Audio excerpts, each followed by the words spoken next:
RSE et entrepreneuriat, clôture de la conférence Inclusive Business Africa. Assasandra, la CIFEPSI reçoit le certificat RSPO, un système de certification de sa chaîne de contrôle.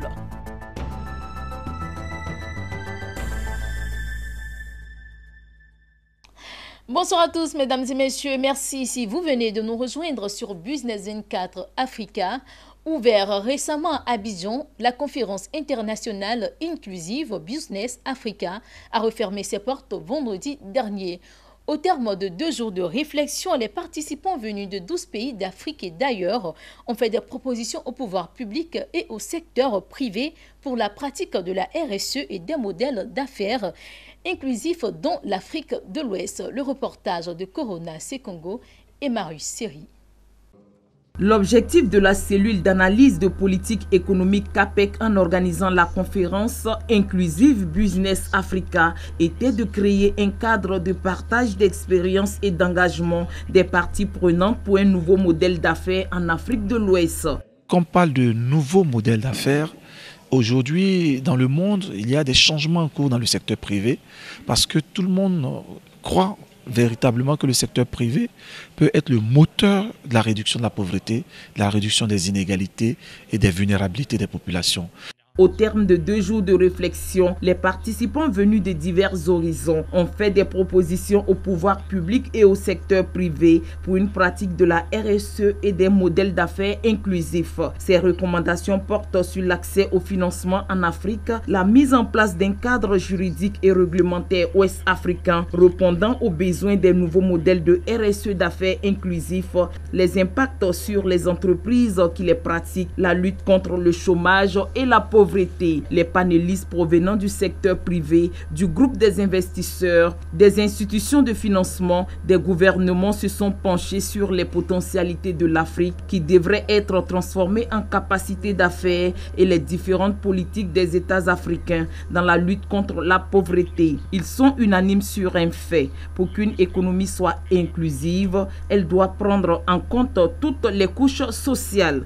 Nous sommes convaincus avec le ministre Mabry que cette émergence dépendra de la qualité des hommes que nous formerons dans nos universités. Le Canada a une politique d'aide internationale féministe. Ça veut dire que nous travaillons sur la réduction de la pauvreté, mais axée sur les femmes et les filles. Parce qu'on reconnaît qu'on ne va pas s'avancer si on laisse de côté une demi de la population. Alors, on a 6 différents volets dans cette politique, y inclut une qui est sur la croissance inclusive. À la lumière des objectifs du développement durable tels que l'éradication de la pauvreté et la promotion de la croissance économique et du travail décent, de nombreux gouvernements ont dû revoir leur stratégie de croissance tout en invitant le secteur privé à jouer un rôle actif.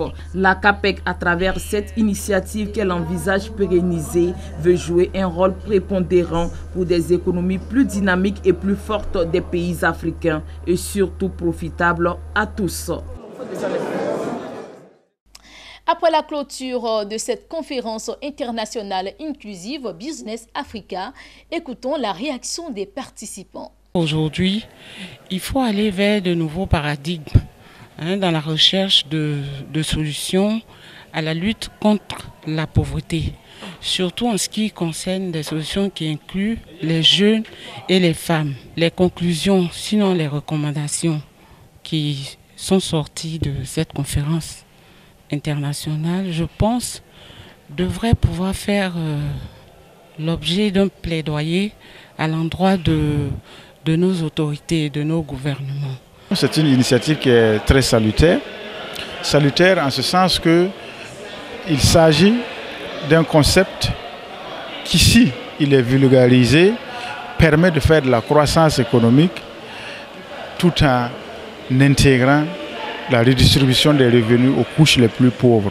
Donc c'est un concept qui doit être à la base d'une croissance pro-pauvre, comme on le dit, et on ne peut que véritablement saluer l'initiative et encourager les initiateurs pour qu'effectivement leur démarche puisse aboutir à des résultats assez concrets. Des délégations venues de l'extérieur nous ont édifiés par leur partage. Bon, nous avons retenu en outre que nos pays africains doivent mettre systématiquement une une politique en place pour pouvoir résorber la jeunesse qui arrive sur le marché chaque année. Ce que je retiens, c'est que c'est nous les enfants d'Afrique, qui devons lutter pour un changement, c'est-à-dire créer des entreprises qui vont employer des jeunes, surtout des jeunes, des femmes, pour développer notre Afrique.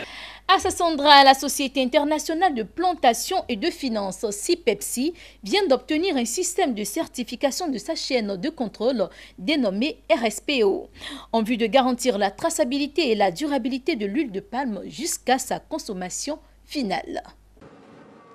Ça y est, la Société internationale de plantation et de finances, CIPEPSI, est certifiée RSPO. Pour le porte-parole du directeur général de la CIPEPSI, Henri César Sama Damalan, chargé des relations extérieures, l'obtention de ce certificat RSPO dénote de la volonté de la CIPEPSI de faire face au développement intensif de la culture du palmier à huile avec ses conséquences sur l'environnement. Il s'agit du repositionnement de l'huile de palme sur le marché international face aux nombreuses campagne d'intoxication des médias occidentaux. Un combat qui ne doit pas être laissé à la seule charge des producteurs. La CIPEPSI, par cette certification, affirme sa détermination à garantir à ce secteur toute sa productivité et sa compétitivité au service d'une agriculture moderne. C'est une importante société qui veut être donc à la pointe du développement en matière de développement durable. C'est une première étape que nous venons de franchir et nous espérons pouvoir continuer dans cette étape-là.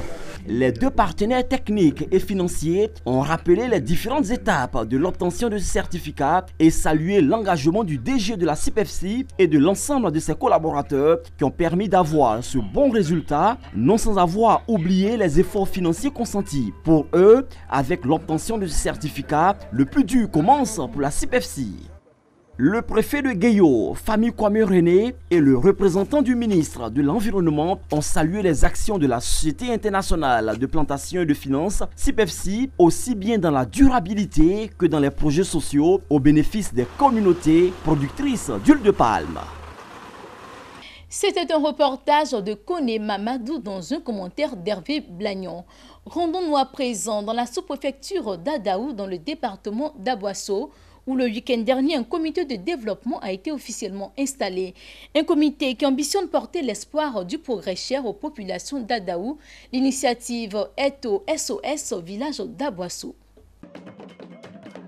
Les populations d'Adaou dans la sous-préfecture du département d'Aboasso mettent beaucoup d'espoir dans leur nouveau comité de développement communautaire installé ce week-end. Les membres du bureau officiellement investis en sont conscients.